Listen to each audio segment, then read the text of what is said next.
आज आइए हम उस दिन के बाद शीर्षक उपदेश के साथ परमेश्वर के वचन का अध्ययन करें। एक बार जब हम इस पृथ्वी पर जन्म लेते हैं तो हमें इस दुनिया को छोड़ना ही पड़ता है। फिर हमारे इस दुनिया को छोड़ने के बाद क्या होगा? परमेश्वर कहते हैं कि हम जो भी कार्य करते हैं वह उस दिन के बाद हमारे जीवन को निर्धारित करते हैं। क्या यह बाइबल की एक महत्वपूर्ण शिक्षा नहीं है? इसलिए हमें आज का जीवन कभी भी व्यर्थ और उदासीनता से नहीं जीना चाहिए। अंत में सभी के पास क्या होगा? उस दिन के बाद सभी के पास जीवन होगा। वह दिन जब सभी का भाग्य निर्धारित होगा निश्चित रूप से आएगा। फिर चाहे वे अमीर हो या गरीब, शक्तिशाली हो या सामान्य, है ना? इस प्रकार चाहे वे अत्याचारी हो, सताए गए हो, प्रसिद्ध हस्तियां हो या सामान्य लोग हो, वे सभी इस दुनिया को छोड़ देते हैं। लेकिन यह अंत नहीं है। यह मायने रखता है कि उस दिन के बाद की स्थिति क्या है। फिर उस दिन के बाद हमारे जीवन को क्या निर्धारित करता है? इस पृथ्वी पर रहते हुए हम जो कुछ भी कहते हैं, सोचते हैं और कार्य करते हैं, वह उस दिन के बाद हमारे जीवन को निर्धारित करता है।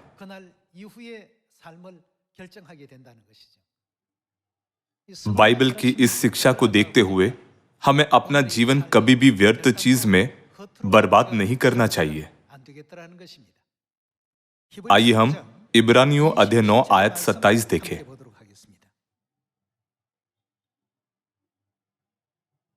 अध्याय 9 आयत 27।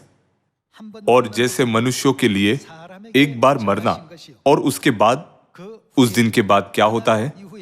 न्याय का होना नियुक्त है। अंग्रेजी बाइबल में इसे न्याय के रूप में लिखा गया है। चूंकि इसमें न्याय का उल्लेख है, इसलिए आइए हम इसे एक अदालत द्वारा दिए गए फैसले के रूप में सोचें। कोई नरक में जाएगा और कोई स्वर्ग में जाएगा। कुछ लोग जलती हुई आग की झील में सर्वदा तड़पते रहेंगे और कुछ अनंत जीवन और खुशी का आनंद लेंगे। यह उस दिन के बाद निर्धारित किया जाएगा। हम जो कुछ भी बोलते हैं, सोचते हैं और करते हैं, वह जमा हो जाता है। प्रकाशित वाक्य में हमने जो किया है उसके अनुसार परमेश्वर क्या करेंगे? वह हर एक को उनके कामों के अनुसार प्रतिफल देंगे। उस दिन के बाद क्या होगा, इसके बारे में आइए हम पहले यीशु की शिक्षाओं की जांच करें और खुद से पूछें, आज से हमें किस तरह के जीवन की तैयारी करनी चाहिए? उस दिन के बाद क्या होगा, इसके लिए हमें तैयारी करनी चाहिए। आइए हम मत्ती अध्याय 7 देखें।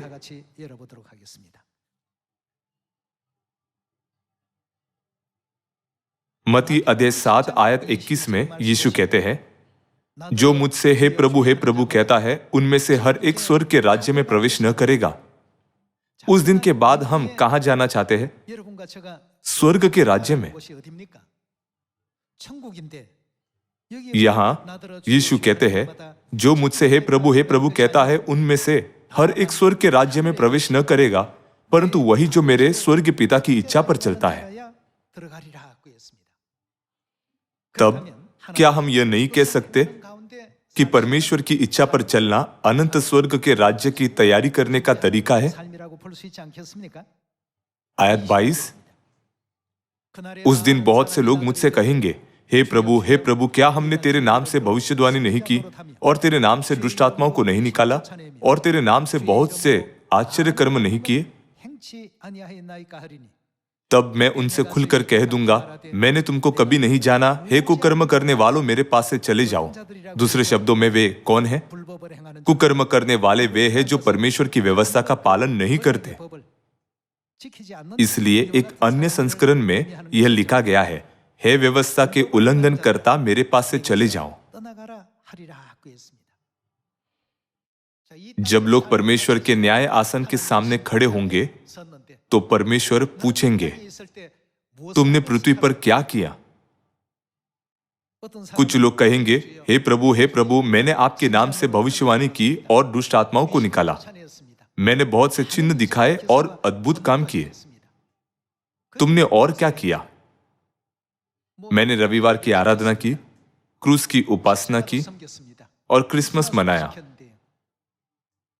इस तरह जब वे अपने विश्वास के सभी कामों को प्रदर्शित करेंगे तो परमेश्वर न्याय करेंगे। इस पर निर्भर करते हुए कि यह व्यवस्था का उल्लंघन है या परमेश्वर की इच्छा, परमेश्वर उनका न्याय करेंगे और उन सभी को निकाल देंगे जिन्होंने व्यवस्था का उल्लंघन किया। परमेश्वर की इच्छा में परमेश्वर के पर्व, बपतिस्मा, ओढ़ने का नियम और नई वाचा की कई अन्य शिक्षाएं हैं। इनमें से आइए हम इस शिक्षा की जांच करें कि हमें स्वर्गीय माता पर विश्वास करना चाहिए। आज हमारे आसपास बहुत से चर्च हैं। यदि हम अपने चारों ओर देखें तो बहुत से लोग परमेश्वर पर विश्वास करने का दावा करते हैं, लेकिन पवित्र आत्मा के अंतिम युग में हमें किस पर विश्वास करना चाहिए? उत्पत्ति से प्रकाशित वाक्य तक परमेश्वर अच्छी तरह से समझाते हैं। तुम्हें माता परमेश्वर पर विश्वास करना चाहिए। यह दर्शाता है कि पिता परमेश्वर और माता परमेश्वर पर विश्वास करना परमेश्वर की इच्छा है। हालांकि भले ही हम कहते हैं, हे प्रभु, लेकिन यदि हम उनकी इच्छा पर नहीं चलते हैं तो क्या हम बचाए जा सकते हैं? हम इस पृथ्वी पर अपने विश्वास का अभ्यास कैसे करते हैं, इसके आधार पर उस दिन के बाद परमेश्वर यह निर्धारित करेंगे कि हम स्वर्ग में जाएंगे या नरक में।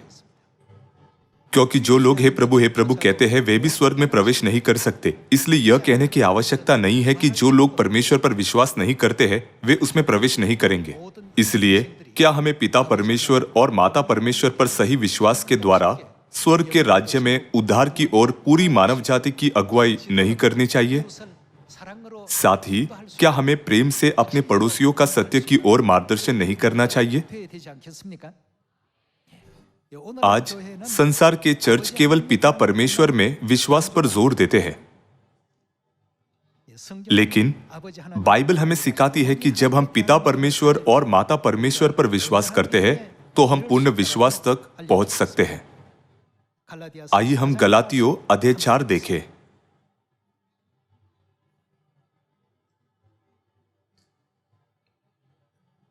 गलातियों अध्याय 4 आयत 26 में यह लिखा है, पर ऊपर की यरूशलेम स्वतंत्र है। और वह कौन है? वह हमारी माता है। हमारी माता, क्या यह स्पष्ट रूप से नहीं लिखा है? आयत 27, क्योंकि लिखा है, हे बांझ, तू जो नहीं जनती आनंद कर, तू जिसको पीड़ाएं नहीं उठती गला खोलकर जय जयकार कर, क्योंकि त्यागी हुई की संतान सुहागनी की संतान से भी अधिक है। हे भाइयों, हम इसहाक के समान प्रतिज्ञा की संतान हैं। और जैसा उस समय शरीर के अनुसार जन्मा हुआ आत्मा के अनुसार जन्मे हुए को सताता था, वैसे ही अब भी होता है। परंतु पवित्र शास्त्र क्या कहता है? दासी और उसके पुत्र को निकाल दे, क्योंकि दासी का पुत्र स्वतंत्र स्त्री के पुत्र के साथ उत्तराधिकारी नहीं होगा। इसलिए हे भाइयों, हम दासी के नहीं परंतु किसकी? हम किसकी संतान हैं? स्वतंत्र स्त्री की संतान है। गलातियों अध्याय 4 में स्वतंत्र स्त्री किसे संकेत करती है? बाइबल हमें याद दिलाती है कि यरूशलेम हमारी माता है।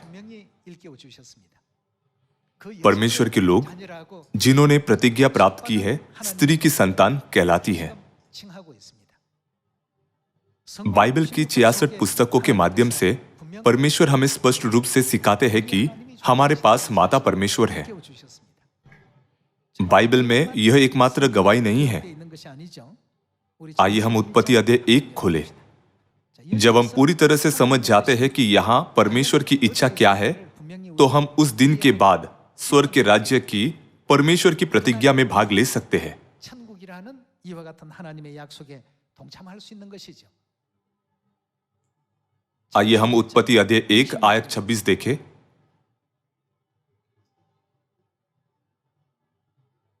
अध्याय 1 आयत 26। फिर परमेश्वर ने कहा, हम मनुष्य को अपने स्वरूप के अनुसार अपनी समानता में बनाएं। 우리가 사람을 만들자라고 했습니다. परमेश्वर जिन्होंने मानव जाति को बनाया ने कहा, हम मनुष्य को बनाएं। 사람을 창조하자. 그렇게 말씀하셨습니다. इसलिए सृष्टिकर्ता परमेश्वर जिन्होंने मानव जाति को बनाया एक नहीं है। 아니시죠? 그럼 आइए हम आयत 27 पर जाकर देखें कि हम की श्रेणी में परमेश्वर का कौन सा स्वरूप मौजूद है। तब परमेश्वर ने मनुष्य को अपने स्वरूप के अनुसार उत्पन्न किया, अपने ही स्वरूप के अनुसार परमेश्वर ने उसको उत्पन्न किया। चूंकि परमेश्वर ने मनुष्य को अपने स्वरूप में बनाया, इसलिए इसका मतलब है कि उन्होंने अपने स्वरूप की नकल की, है ना? 그대로 복사했다는 뜻 아니겠습니까? परमेश्वर के स्वरूप की एक नकल बनाने के बाद कौन बनाए गए थे? 남자와 नर और नारी बनाए गए थे। 창조되었더라고 했습니다. परमेश्वर ने स्वयं को कैसे व्यक्त किया? 했죠?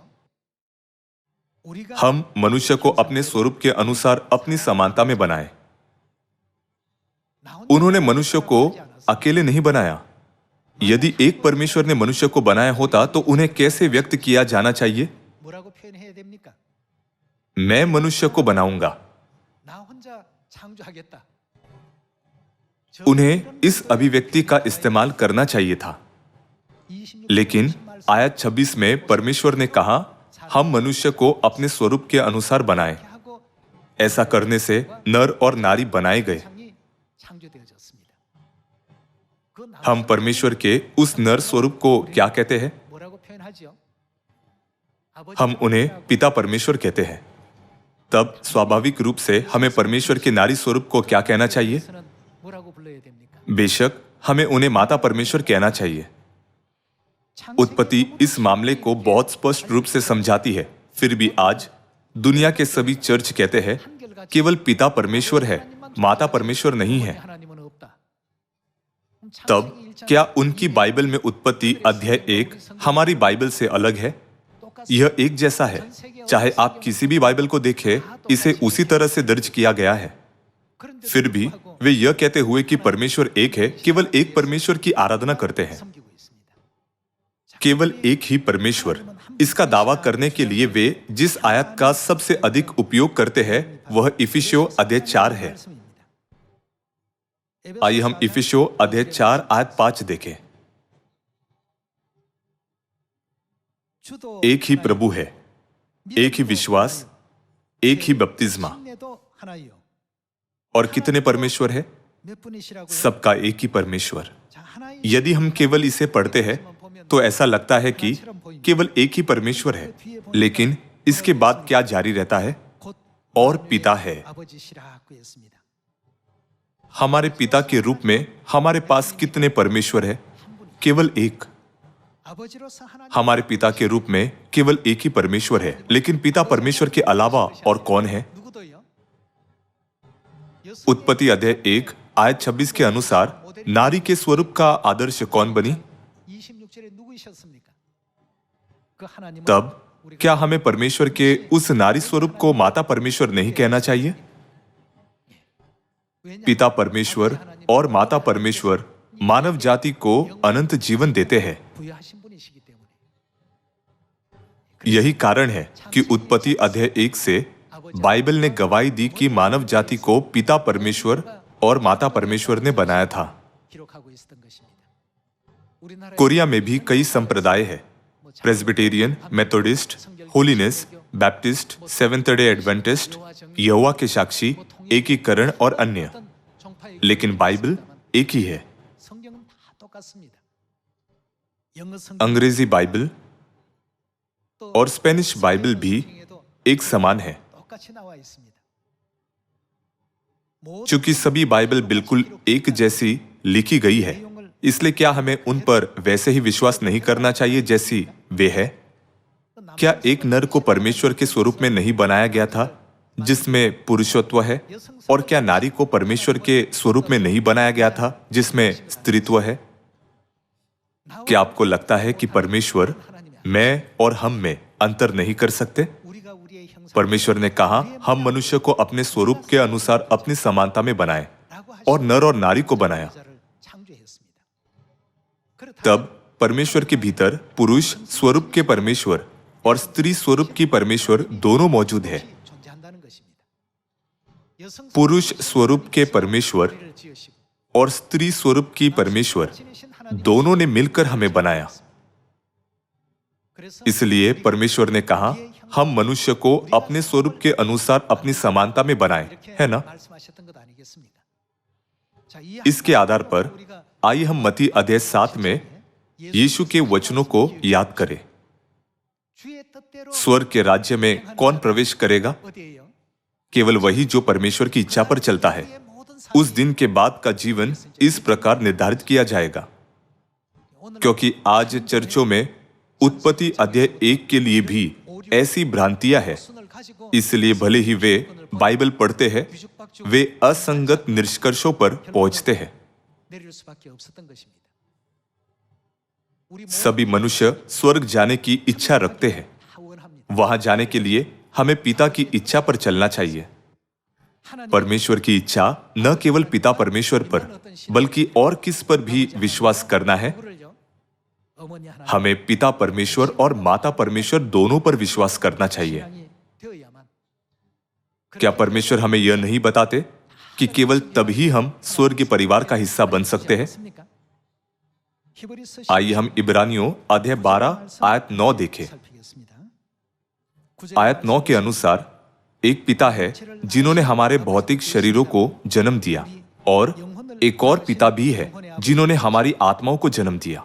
फिर जबकि हमारे शारीरिक पिता भी हमारी ताड़ना किया करते थे और हमने उनका आदर किया, तो क्या आत्माओं के पिता के और भी अधीन न रहे जिससे हम जीवित रहे? जिस तरह इस पृथ्वी की परिवार व्यवस्था में एक पिता है, उसी तरह आत्मिक दुनिया में भी कौन मौजूद है? हमारे पिता भी मौजूद है। जैसे एक शारीरिक पिता है, वैसे ही एक आत्मिक पिता भी है। यहां संतानें भी है ना? इसलिए आत्मिक संतानें भी होनी चाहिए, है ना? आइए दूसरा कोरिन्थियों अध्याय 6 आयत 17 देखें। अध्याय 6 आयत 17। इसलिए प्रभु कहता है, उनके बीच में से निकलो और अलग रहो, और अशुद्ध वस्तुओं को मत छुओ, तो मैं तुम्हें ग्रहण करूंगा, और मैं तुम्हारा परमेश्वर हमारे लिए कौन होंगे? पिता होऊंगा, और तुम हम कौन होंगे? मेरे बेटे और बेटियां होंगे। ये किसके वचन है? यह सर्वशक्तिमान प्रभु परमेश्वर का वचन है। परमेश्वर कहते हैं, मैं तुम्हारा पिता होऊंगा और तुम मेरे बेटे और बेटियां होगे। पिता, बेटे, बेटियां और संतानें एक परिवार में उपयोग की जाने वाली उपाधियां हैं, लेकिन यहां माता नहीं है। इसलिए गलातियों अध्याय 4 आयत 26 में यह लिखा है, पर ऊपर की यरूशलेम स्वतंत्र है और वह हमारी माता है। साथ ही उत्पत्ति अध्याय 1 आयत 26 से 27 में परमेश्वर ने कहा, हम मनुष्य को अपने स्वरूप के अनुसार अपनी समानता में बनाए और नर और नारी की सृष्टि की। इससे पता चलता है कि माता परमेश्वर मौजूद है। तब आत्मिक पिता, माता और बेटे और बेटियों का पारिवारिक संबंध स्थापित होता है।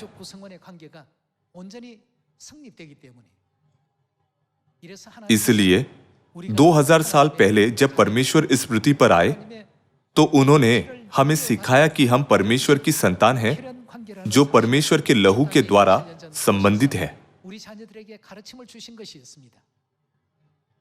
बाइबल परमेश्वर की इच्छा है। यदि हम उन पर उचित विश्वास करने में विफल रहते हैं, तो उस दिन के बाद हमें दुखद परिणाम का सामना करना पड़ेगा। लोग कहेंगे, हे प्रभु, क्या हमने आपके नाम से भविष्यवाणी नहीं की और आपके नाम से दुष्ट आत्माओं को नहीं निकाला और बहुत से आश्चर्य कर्म नहीं किए? तब आप हमें स्वर्ग के राज्य में प्रवेश क्यों नहीं करने देंगे? तब परमेश्वर कहेंगे, मैंने तुमको कभी नहीं जाना, हे कुकर्म करने वालों, मेरे पास से चले जाओ। इस प्रकार परमेश्वर ने कहा कि हर कोई जो हे प्रभु कहता है, स्वर्ग के राज्य में प्रवेश नहीं करेगा, लेकिन केवल कौन प्रवेश करेगा? जो पिता की इच्छा पर चलता है। तब क्या माता परमेश्वर पर विश्वास करना परमेश्वर की इच्छा है या नहीं? क्या पुराने नियम में एलोहिम शब्द का उपयोग 2500 बार नहीं किया गया है? स्पष्ट रूप से कहे तो एलोहिम शब्द का अनुवाद बहुवचन के परमेश्वर के लिए किया जा सकता है। मूल इब्रानी भाषा में एक वचन संज्ञा एलोहा है। तो फिर परमेश्वर को एलोहिम क्यों कहा जाता है? कोरियाई में शब्द को बहुवचन रूप में बदलने के लिए क्या संज्ञा के अंत में कोई अक्षर नहीं जोड़ा जाता है? इब्रानी भाषा में भी ऐसा ही है। एलोहा शब्द में एक प्रत्ययी इम जोड़ा जाता है। अंग्रेजी में यह संज्ञा के अंत में एस जोड़ने जैसा है। इससे हम पुष्टि कर सकते हैं कि परमेश्वर एक नहीं है, लेकिन पिता परमेश्वर और माता परमेश्वर दोनों मानव जाति के उद्धार की अगुवाई करने के लिए सृष्टि के समय से एक साथ काम कर रहे हैं।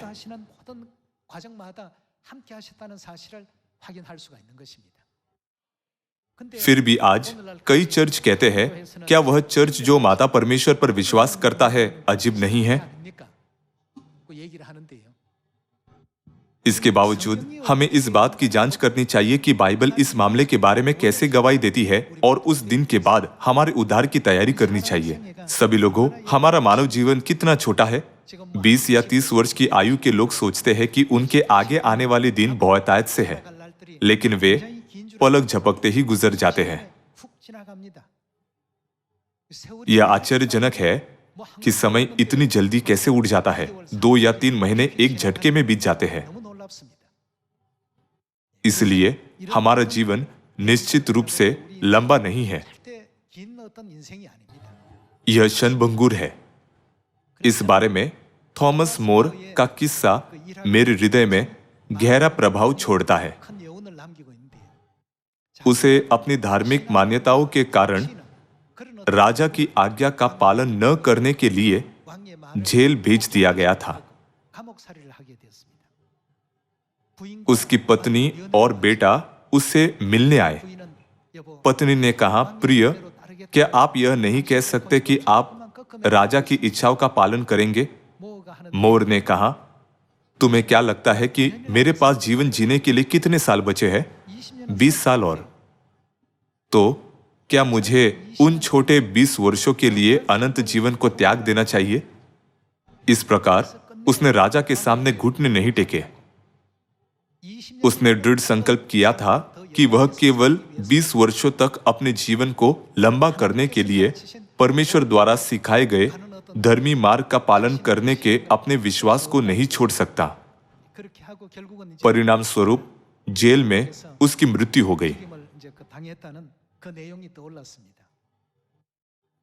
हमारा मानव जीवन इतना छोटा है, यहां तक कि कभी प्रसिद्ध रहे शासक भी अब जीवित नहीं है।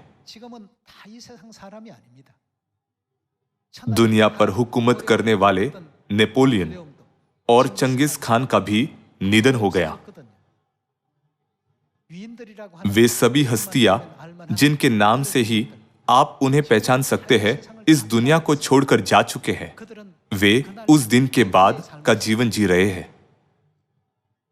सभी लोगों, उस दिन के बाद का जीवन हम पर भी आएगा। तब क्या हमें उस दिन की तैयारी नहीं करनी चाहिए जो अचानक हम पर आ जाएगा? यदि हम आत्मसंतुष्ट हैं, तो समय तेजी से बीत जाएगा। इस क्षण से हमें अपना संकल्प एकजुट करना चाहिए और उस जीवन की तैयारी करनी चाहिए जो स्वर्ग की ओर ले जाता है। यीशु ने हमें क्या सिखाया? चूंकि यीशु ने कहा, केवल वही जो पिता की इच्छा पर चलता है स्वर्ग के राज्य में प्रवेश कर सकता है। इसलिए आइए हम पिता परमेश्वर और माता परमेश्वर पर पूर्ण विश्वास के साथ अनंत स्वर्ग के राज्य की आशा करें। 다시 한번 부탁을 드리겠습니다. जब परमेश्वर ने बाइबल को दर्ज किया तो उन्होंने प्रकाशन के माध्यम से एक बहुत ही महत्वपूर्ण निर्देश छोड़ा। आइए प्रकाशित वाक्य अध्याय 22 देखें।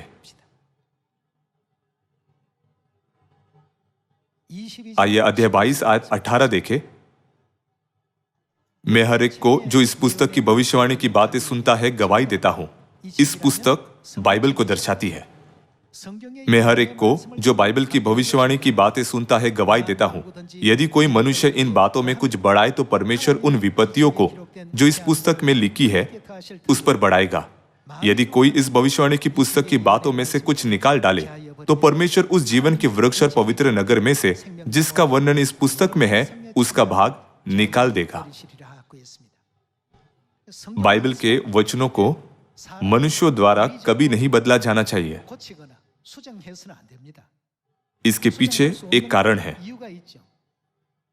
क्या बाइबल परमेश्वर को राजाओं के राजा और प्रभु के प्रभु के रूप में संदर्भित नहीं करती है? बाइबल परमेश्वर के वचन है। यदि हम इसे राजा के वचनों के रूप में सोचते हैं तो वे एक शाही आदेश है। क्या कोई उच्च पदस्थ अधिकारी भी मनमाने ढंग से आदेश को बदल सकता है? बिल्कुल नहीं। इसलिए बाइबल हमें सिखाती है कि केवल वही जो पिता की इच्छा पर चलता है उस दिन के बाद स्वर्ग के राज्य में जी सकता है। अतीत में हम सभी ने सीखा था कि केवल एक ही परमेश्वर है।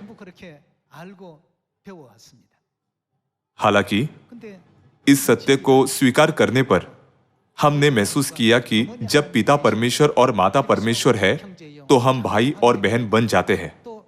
साथ ही क्या यह नहीं लिखा है कि यह संबंध नई वाचा के फसह के द्वारा स्थापित किया गया है?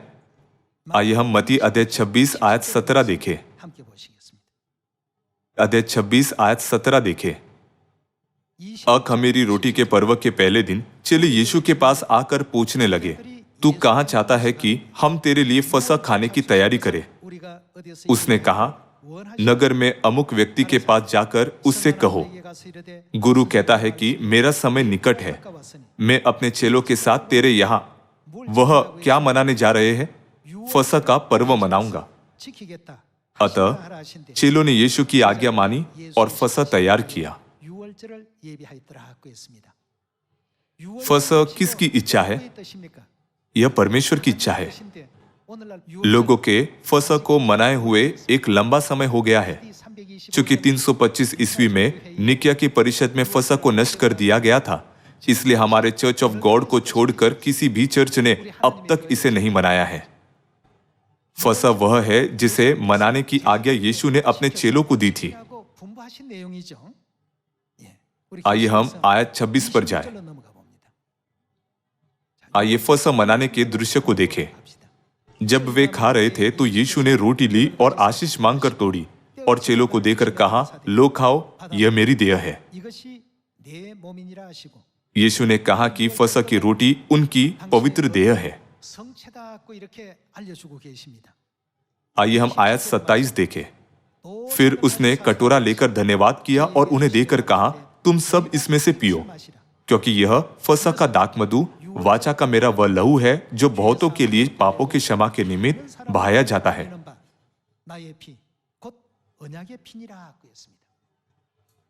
जब हम फसह मनाते हैं तो हम परमेश्वर के मांस और लहू को विरासत में प्राप्त करते हैं।